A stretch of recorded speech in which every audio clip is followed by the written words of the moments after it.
अगर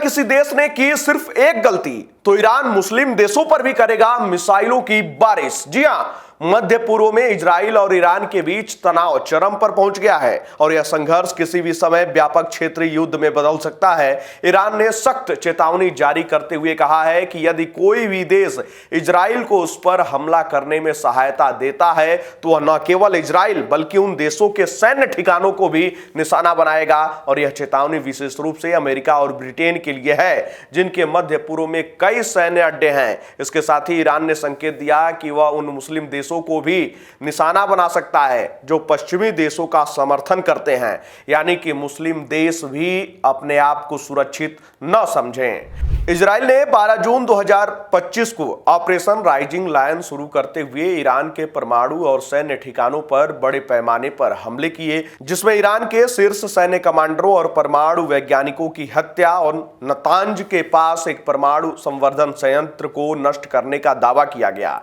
इजरायली प्रधानमंत्री Benjamin Netanyahu ने इसे ईरान के परमाणु खतरे को समाप्त करने के लिए आवश्यक कदम बताया। जवाब में ईरान ने तेल अवीव और यरूशलेम सहित इजरायली शहरों पर सैकड़ों बैलिस्टिक मिसाइलें और ड्रोन से हमले किए, जिसके परिणाम स्वरूप कम से कम 8 लोग मारे गए, जिनमें 4 बच्चे शामिल हैं। ईरान के विदेश मंत्री अब्बास अराघची ने इजरायल के हमलों को युद्ध की घोषणा करार दिया और कहा कि ईरान का इस क्षेत्र में युद्ध का विस्तार नहीं चाहता है, लेकिन यदि स्थिति बिगड़ती है तो वह जवाबी कार्रवाई करेगा। ईरान ने स्पष्ट रूप से चेतावनी दी है कि यदि मध्य पूर्व में मौजूद अमेरिकी या ब्रिटिश सैन्य ठिकानों का उपयोग इजराइल द्वारा ईरान पर हमले के लिए किया जाता है तो वह इन ठिकानों को निशाना बनाएगा।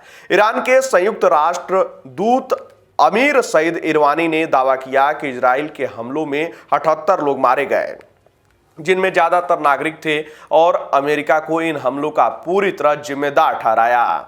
वहीं अमेरिकी सैन्य उपस्थिति की अगर बात करें तो मध्य पूर्व में अमेरिका की कम से कम 19 सैन्य सुविधाएं हैं, जिनमें बहरीन, मिस्र, Iraq, Jordan, Kuwait, Qatar, Saudi Arab और संयुक्त अरब अमीरात शामिल है। इन क्षेत्रों में 40,000 से 50,000 अमेरिकी सैनिक तैनात हैं, जिनमें से अधिकांश कतर, बहरीन, कुवैत, यूएई और सऊदी अरब में है। अमेरिकी नौसेना ने अरब सागर में विमान वाहक पोत कार्ल विंसन को तैनात किया है, जिनमें उन्नत F-35 स्टील्थ लड़ाकू विमान शामिल है। ब्रिटिश सैन्य उपस्थिति की अगर बात करें तो ब्रिटेन के सैन्य अड्डे इराक, सीरिया, संयुक्त अरब अमीरात, कतर, बहरीन और ओमान में हैं, जहां वे ISIS के खिलाफ अभियानों में शामिल रहे हैं।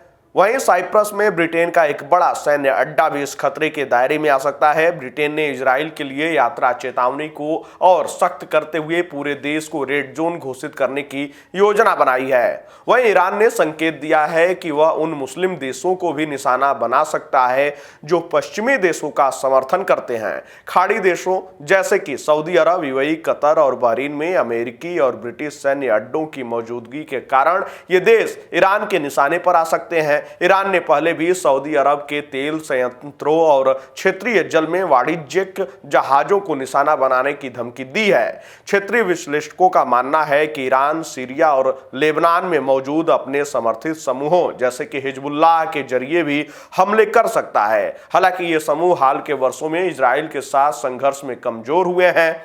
वहीं संयुक्त राष्ट्र, सऊदी अरब, जॉर्डन, लेबनान और खाड़ी के सहयोग परिषद के देशों ने इजराइल के हमलों की निंदा की है और तत्काल डिस्क्लेशन की मांग की है। सऊदी अरब के विदेश मंत्रालय ने इजराइल के हमलों को अंतर्राष्ट्रीय कानूनों का उल्लंघन बताया। संयुक्त राष्ट्र महासचिव एंटोनियो गुटेरेस ने विशेष रूप से ईरान के परमाणु ठिकानों पर हमलों की निंदा की, क्योंकि ये हमले अमेरिका और ईरान के बीच परमाणु वार्ता के दौरान हुए।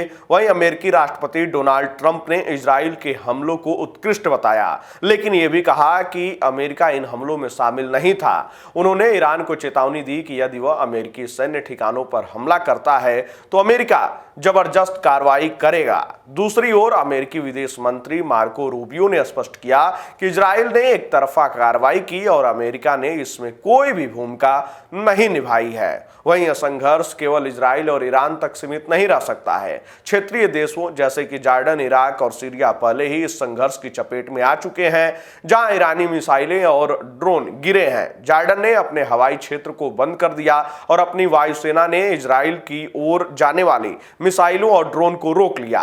तेल की कीमतों में उछाल और क्षेत्रीय अर्थव्यवस्था पर असर पहले ही देखा जा रहा है, क्योंकि कई एयरलाइंस ने मध्य पूर्व के लिए उड़ानें रद्द कर दी हैं। गाजा में फलस्तीनी समुदाय ने चिंता जताई है कि यह संघर्ष दुनिया का ध्यान उनकी मानवीय संकट से हटा सकता है। साथ ही खाड़ी देशों के तेल आधारित अर्थव्यवस्थाओं और उनके महत्वाकांक्षी विकास परियोजनाओं पर भी इस युद्ध का गहरा प्रभाव पड़ सकता है।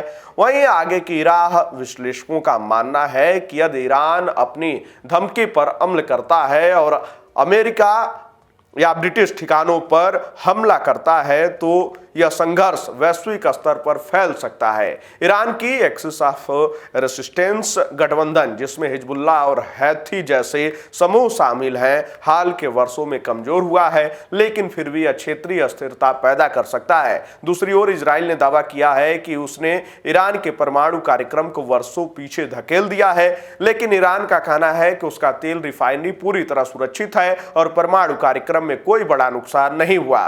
मध्य पूर्व इस समय एक नाजुक मोड़ पर खड़ा है, जहां एक गलत कदम पूरे क्षेत्र को युद्ध की आग में झोंक सकता है। अंतर्राष्ट्रीय समुदाय की नजरें अब इस बात पर टिकी हैं कि क्या डी-एस्केलेशन के प्रयास सफल होंगे या फिर संघर्ष और भयावह रूप लेगा।